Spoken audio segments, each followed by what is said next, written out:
Make no mistake about it, what RNC Chair Reince Priebus said during an interview with the National Journal should not be interpreted as anything less than an opening salvo in what could be an all-out fight to save the first-in-the-nation primary. Ideas like a rotating schedule, a regional primary, even a lottery draw, certainly appears that there's an appetite to blow up one of our state's most cherished and important traditions. If you ever wonder why the New Hampshire primary matters, longtime Secretary of State Bill Gardner sums it up like this. The main reason for it, to give the little guy a chance, remains to this day and has become even more important than ever. Without the early contest states, it could be argued the nomination process for the most powerful job in the world would be determined by only two things: name ID and whoever has the biggest bag of money.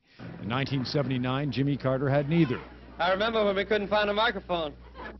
But rode the chance given him by New Hampshire voters all the way to the White House.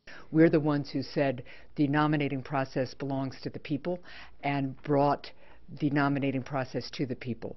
We do it exceptionally well. Democratic Committeewoman Kathy Sullivan says this effort is born of national pressure within the GOP and fueled by the fact that a Democrat has won 4 out of the last 6 presidential elections. It's pretty clear from what I'm hearing that this is being done at the prompting of big money Republican donors. Even so, Republican National Committeeman from New Hampshire, Steve Dupree, promises a vigorous defense of the primary and says the unprecedented field in this cycle offers a perfect argument for it. I think you can make a strong case that of the 16 major candidates we have running, but for Iowa, New Hampshire, and South Carolina, 10 of them couldn't even entertain the idea of running.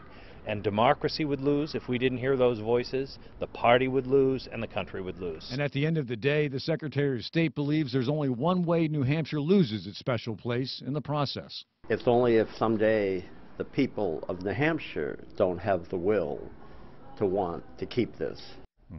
Well, the rules for the next cycle will be debated by the RNC in January, and that's at a time that a lot of attention will be focused on this election. Whether that's intentional or not, you can form your own opinion, but it is clear that the resolve of the early states are once again being tested.